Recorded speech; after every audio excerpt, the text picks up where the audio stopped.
this is me, Asagao, and we're gonna play this Asagao Academy game. It's a storytelling. It's not a storytelling, it's a novelty game, I suppose. So let's get started. Let's play Chapter 1. And it all got very silent. Oh shit. Across from me sat a boy, face whole buried in a newspaper. Oh, I think I'm gonna turn it up for you guys a bit. Like, there should be, something like that, maybe. Okay. He was deeply enchanted in whatever article he was reading and hadn't spoken a single word to me, even when I asked if I could join him in the last compartment with any livable space. He shrugged, nodded, and adjusted his newspaper without even making eye contact. It's almost been an hour, in fact, and he hadn't even once looked at me. But surely I had looked at him. Divide of conversation I took instead to counting the buttons on the pretentiously lush carpeting seat cushions. 1, 2, 3, 21, 22. And so forth, and over, and over, and over. Now and again I turned to look out the window, where the trees were blurring by something that smeared green with break and revealed the quiet blue of the sea of Japan. The thing is that I will not ever be able to pronunciate countries and a ton of other stuff because I'm Swedish, and there will be some Swedish sounding words in this game when I'm gonna read the story. Sea of Japan. Let's go with the Swedish one, shall we? Eventually, this rapidly made my stomach crunch. Does that mean she's hungry or a bit train sick? I should have like Google Translate with me or something. Forgot that. And I went back to count the buttons on the seat cushions. Very exciting. 1, 2, 3. I'm gonna burp. Nope, nothing happened. A train compartment shrouded around us. My eyes wandered to the boy in his jacket. Ooh, someone is looking on. Someone is looking. Someone is checking out that boy over there. It wasn't the school-issued blue that I and the other students on the train were wearing. Instead, it was green. Variously like the jacket with an embroidery. This is going to happen. I will have issues with some words. They just don't give me fairness. Shh, my English is so good right now. I should take a nap. Patch Paulie seated in front. Ooh, hello there. So, you're a first year, then? Yes, I am, baby. He folded his newspaper neatly, set it in his lap, and looked at me with a half-interested glaze. So he's like that. I'm a bit of a bad boy. He's gonna just glance at me and be like, so you are new to this school, huh? I bet I can teach you a lot of stuff. And then I just let my imagination go wild. Let's see what this game has in store for us, shall we? At least he's cute. Oh no! Did he catch me staring? Yeah. Or he's finished that newspapers ages ago and was kind of wanting to have a conversation with us because we are looking flawless.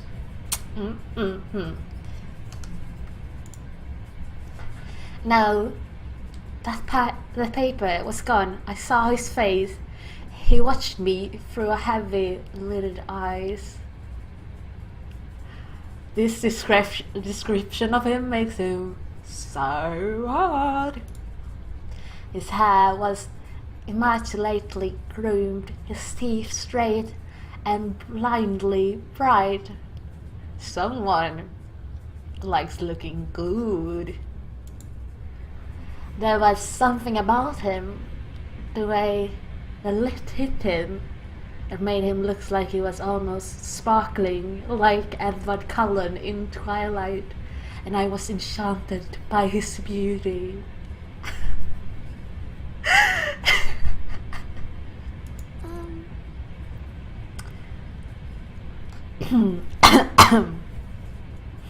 I need to find a voice. Me. He glanced around the compartment empty beside us and laughed.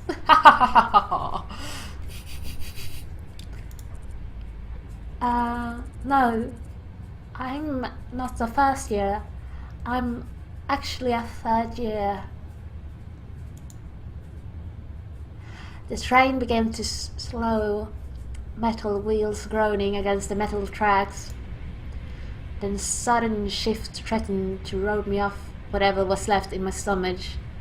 But I closed my eyes and took a deep breath.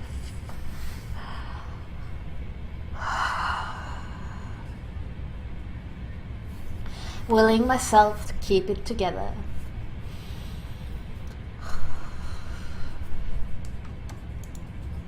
What kind of impression would I leave poking on a student before I even arrived at the academy? The boy frowned. I picked at the hem of my cotton skirt. He was hoping that I was a first-year-old, and I'm not. I just transferred or something like that, 'cause I am so smart. And I'm not sure about you guys, but Edward Cullen seems a little bit disappointed with me not being a first-year-old. That's a little bit creepy. Just a little bit. That's not possible. I've never seen you before. It took me a moment of... How do you mush fish? I was gonna hide. Oh, there's the response. It's because I'm a transfer student. Oh Lord, Hannah, are we really this insecure? Like, he's sparkling and all. He could be a hallucination for all we know. So, come on. He laughed again.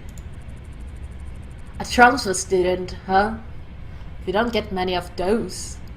Oh, now he's liking me again. He'd be like, oh, this is some new meat that I haven't put my teeth in yet. I removed my acceptance letter from the front pocket of my uniform. The paper, heavy weight of white had accumulated. I can't do this. Case from my reading and rereading, as if the words might have changed since the last time I read it. So we need to check the paper To me, no, we're handing over the letter to him so he can check if I'm a new student or not, because I'm not sure, even though I read it all over and over and over again. That is completely making sense. Oh, wait, it doesn't. Not at all. Not like we have to impress Mrs. Sparkly Fairy over here. But it looks kinda cute though. I hope it's not a jerk or a complete playboy. The boy took it, studied it, and then handed it back to me. I bet he's smart and he's gonna give us like a sarcastic comment or something, like sarcasm is his middle name. I would not be surprised at all. I'll see you around. Well then, Hannah, I suppose I'll see you around. Yes you will, baby. Oh yeah. He smiled at me as he picked up the suitcase lying next to him. By the time I hiccuped at a response, he was already gone from the compartment.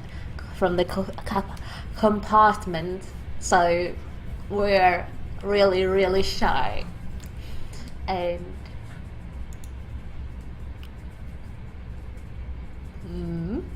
I don't even know what to say. I'm speechless. I want to play this outgoing girl who'd be like, oh, hello there. But with this really, really shy girl with pink hair. If she's shy and doesn't want to stand out, why is her hair pink? I don't really know. I stared out onto the empty hallway of the train. It was then I realized he, having gotten in front of my acceptance and knew my name, and I never got his.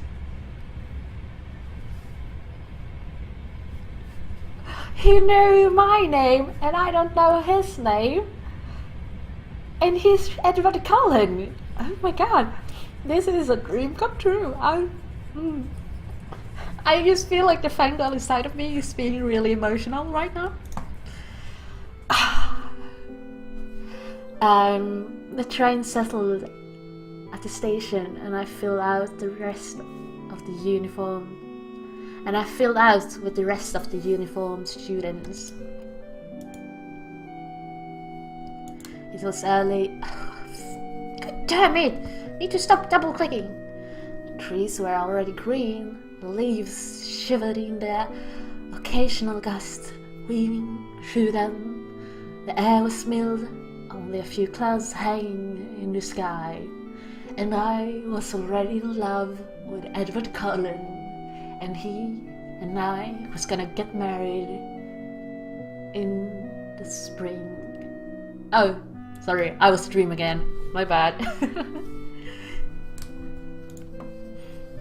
I walked along the road with a swarm of blue-yacked bodies, looking at the little grounds breaking off from the crowd. So she's basically walking, looking at her feet. Someone is gonna bump into someone. That's probably me. I hurt my nail. I hit myself so hard that I almost broke my nail. That was painful. Oh my lord. Everyone was buzzing so animatedly around me. I held my suitcase tightly in my sweaty hands.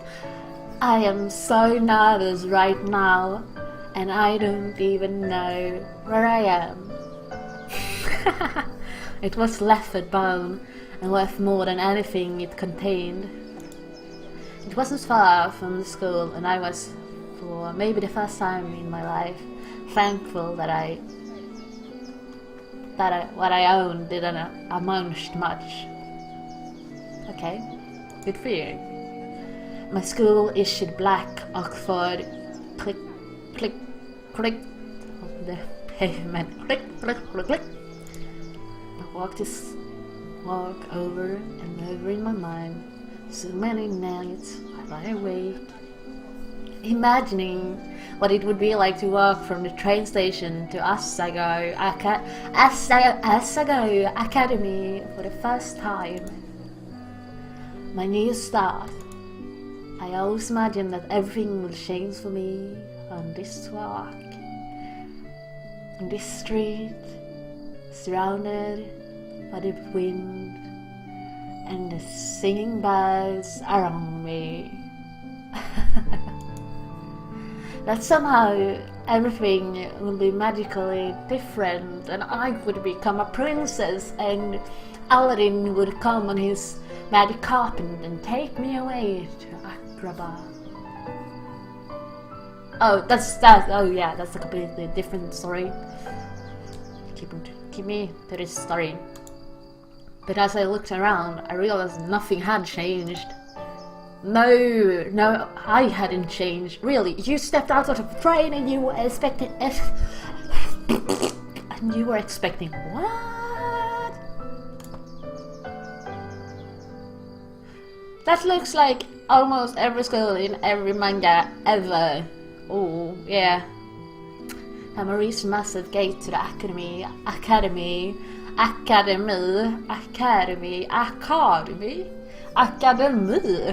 I forgot all about the disappointment slouching in the back of my throat. The school, framed by the gates, twisting black metal, was just as beautiful as the glossy photos I saw. It is pamphlesh. I don't even know. I don't even know half of the words I have just read to you guys. So maybe my English will improve with this game and other this types of game. This what is Asagao Academy. I glaze around, the swarm of students gather around the gate.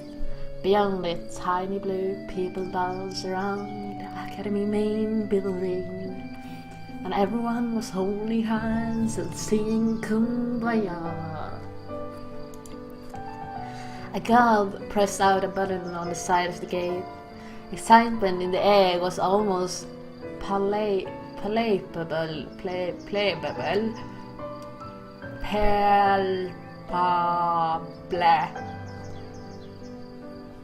Score!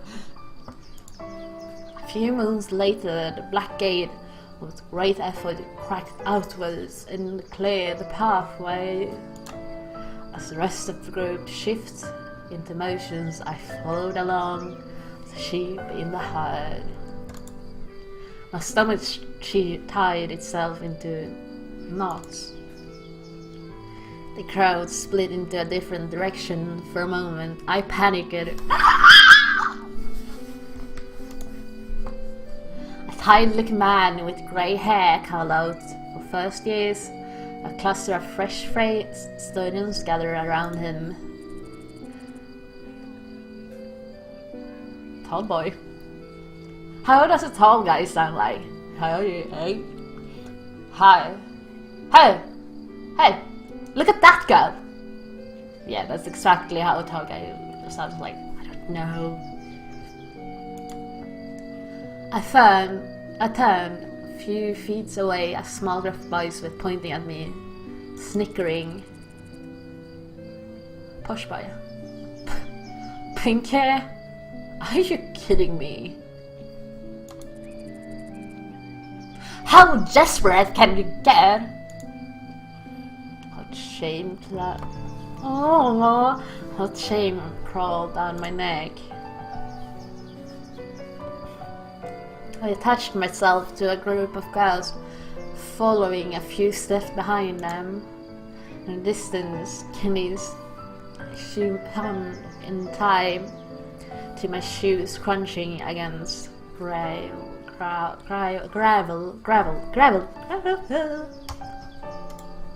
My hair.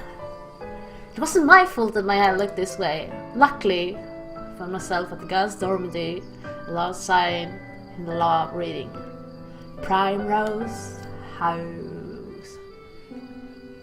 Oh my god, I said it without mispronunciated. I can't even pronunciate mispronunciation. The building dwarfed me in size and sheer imitation. How many students did Asagao have? As I approached the building, a red-headed girl lingering nearby caught my attention. I looked away. Then looked back. She was staring at me. Is this some lesbian love going on there? Because I could be up for that as well. Goodbye, Colin, and hello.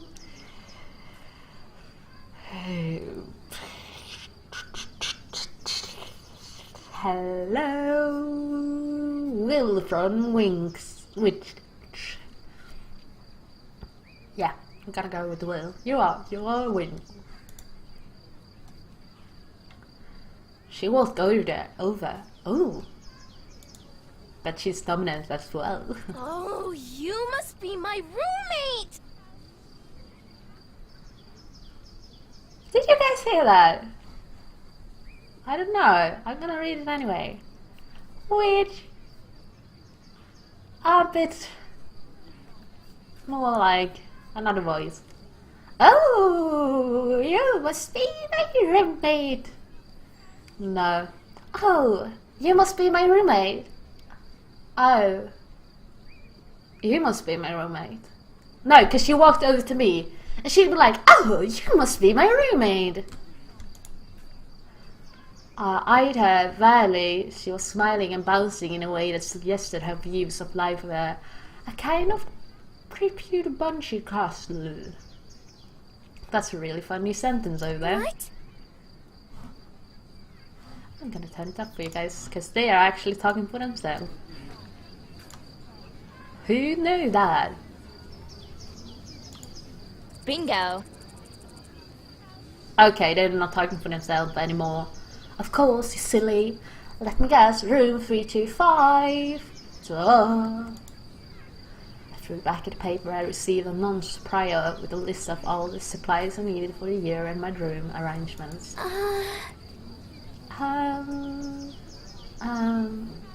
Yeah, that's right. She laughed, but I couldn't figure out what's so funny. I'm really insecure and she knows it, and she is just trying to make the situation a little bit more easygoing.